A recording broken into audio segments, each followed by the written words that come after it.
The rain had started just as I left home that evening. It wasn't heavy, just enough to blur the world outside my window as I sat in the car, watching the drops gather and slide away. My father's friend, Mr. Cameron, had called earlier, asking if I could stop by his house to help him organize some old files.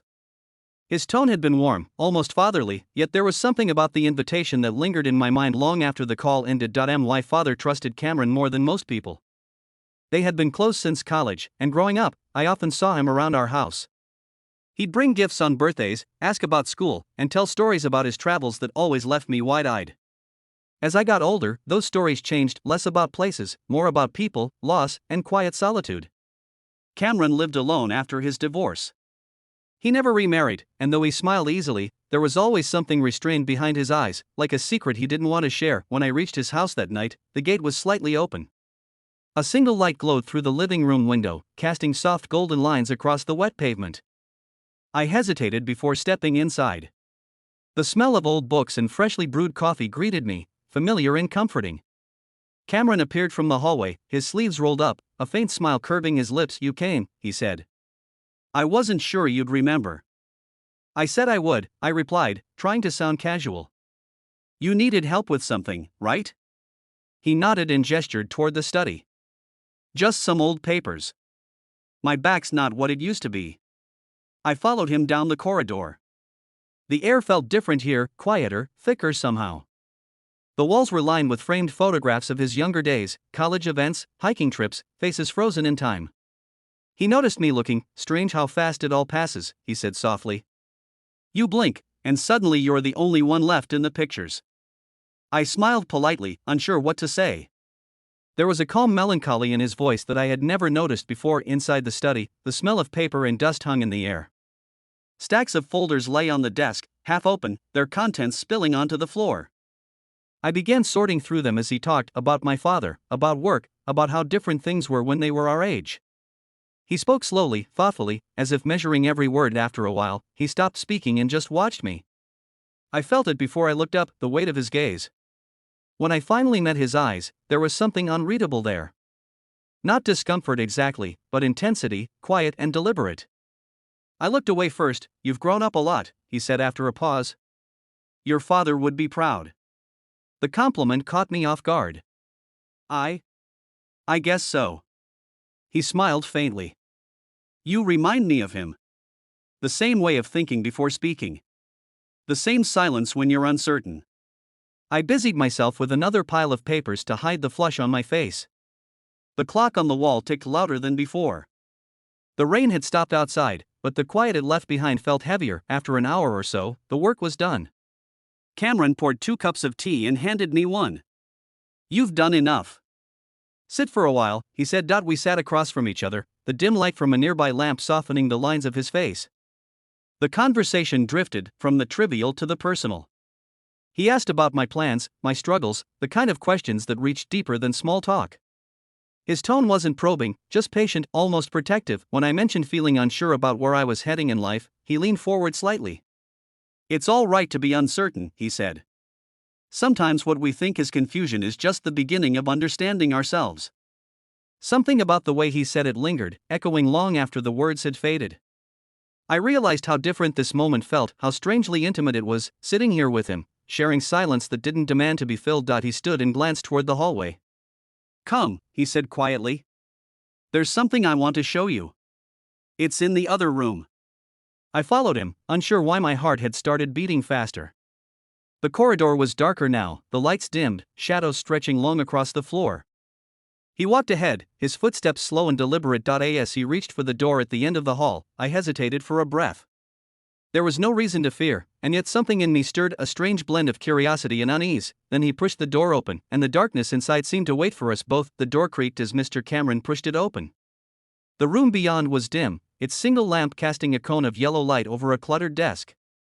Papers were spread across it, photographs, notebooks, and something half-finished that looked like a letter. He gestured for me to step inside.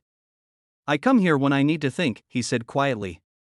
"Some rooms keep memories better than people do." I stood by the doorway, unsure whether to move closer. The air felt dense, thick with the smell of paper and dust. Cameron leaned against the desk, his expression unreadable. For a long moment, neither of us spoke. Only the faint hum of the ceiling fan filled the silence. Then he said, "Do you ever feel like you're living someone else's life? Like you've done everything right, and still something feels missing?" His words hung in the air, honest and heavy. I hesitated before answering. "Sometimes. I think everyone does." He nodded slowly. "When I was your age, I used to think I had it all figured out. Now I'm not sure I ever really lived at all." The conversation drifted between confession and reflection. He spoke about loneliness not as a complaint, but as a fact of existence. About how time blurs intentions, how trust becomes rare, how affection can turn into silence. I listened, trying to understand the man my father called his best friend. There was a vulnerability in him I hadn't seen before. His words didn't sound rehearsed, they trembled with something real. It made me uncomfortable, not because of what he said, but because I saw in him a reflection of the questions I was afraid to ask myself. He reached for one of the photographs on the desk, a younger version of him and my father, arms around each other, smiling. "Your father and I thought the world would always stay this bright," he murmured. "But people drift.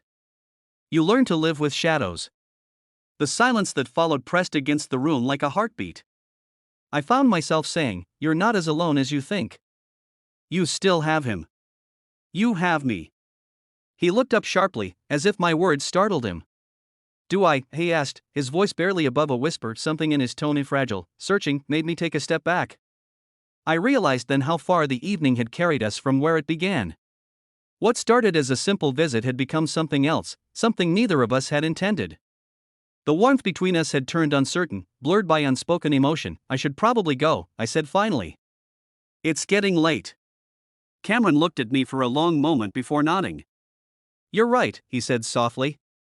"Some nights are better ended before they turn into memories."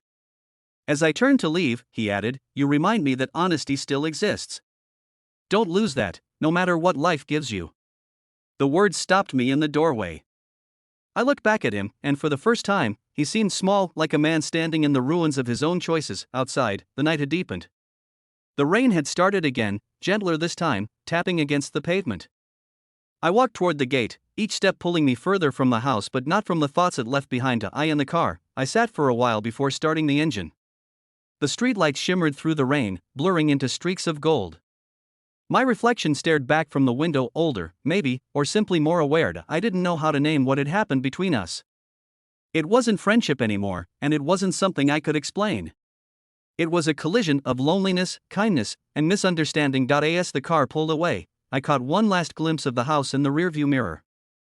A single light still burned in that dark room, flickering like a heartbeat that refused to die. Whatever had passed there tonight would not be spoken of again.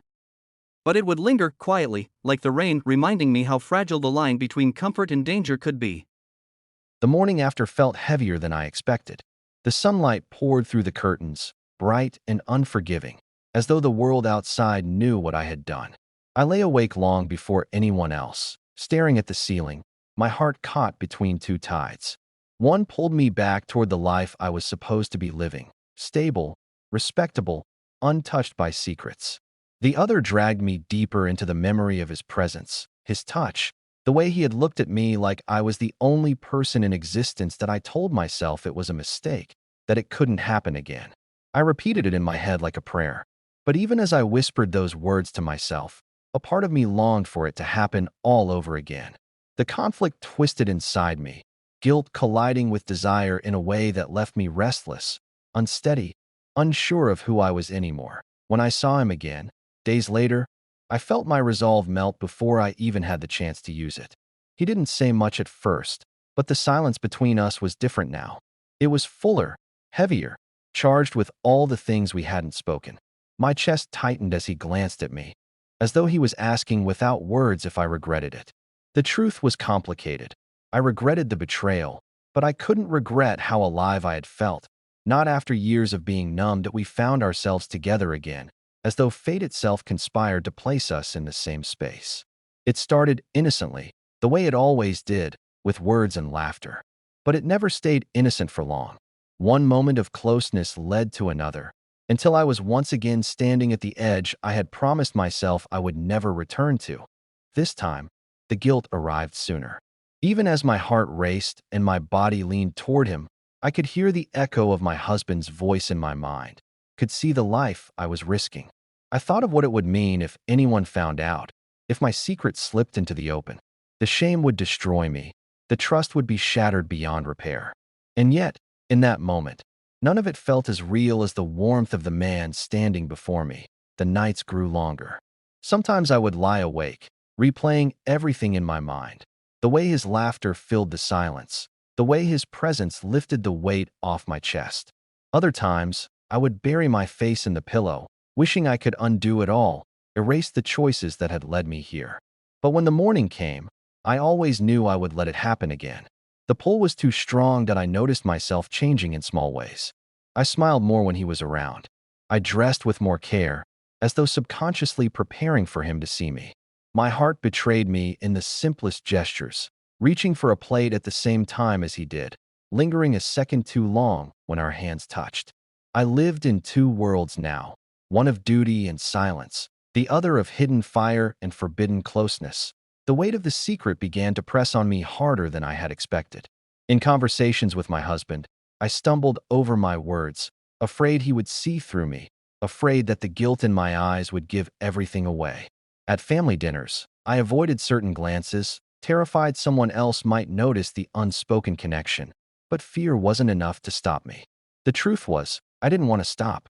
For too long, I had been invisible, a shadow in my own home. And now, in the most unexpected place, I felt like I was seen, heard, wanted. That feeling was intoxicating, addictive, impossible to abandon that I began to ask myself dangerous questions late at night, when the world was quiet and my thoughts refused to rest. Was this really just an escape, or was it something deeper? Was I falling into something I couldn't control, or was I simply clinging to the only warmth I had been given in years? There were moments when I thought of confessing everything, of tearing down the walls and letting the truth breathe in the open. But then I imagined the destruction it would bring, the hurt, the betrayal, the shame, and I swallowed the words back down. Better to live in secrecy than to set fire to everything. Still, I knew it couldn't last forever. Secrets like this always find a way of coming out, no matter how carefully they're hidden. And the closer we grew, the more reckless my heart became, the more I risked losing everything. One evening, as I sat across from him, I saw the same conflict reflected in his eyes. He, too, understood the danger, yet neither of us moved away. Instead, we leaned closer, drawn together not by choice, but by something stronger, something neither of us could name or resist. And in that moment, I realized the truth. It wasn't just a mistake anymore. It was something I wanted, something I craved, something I was willing to risk everything for.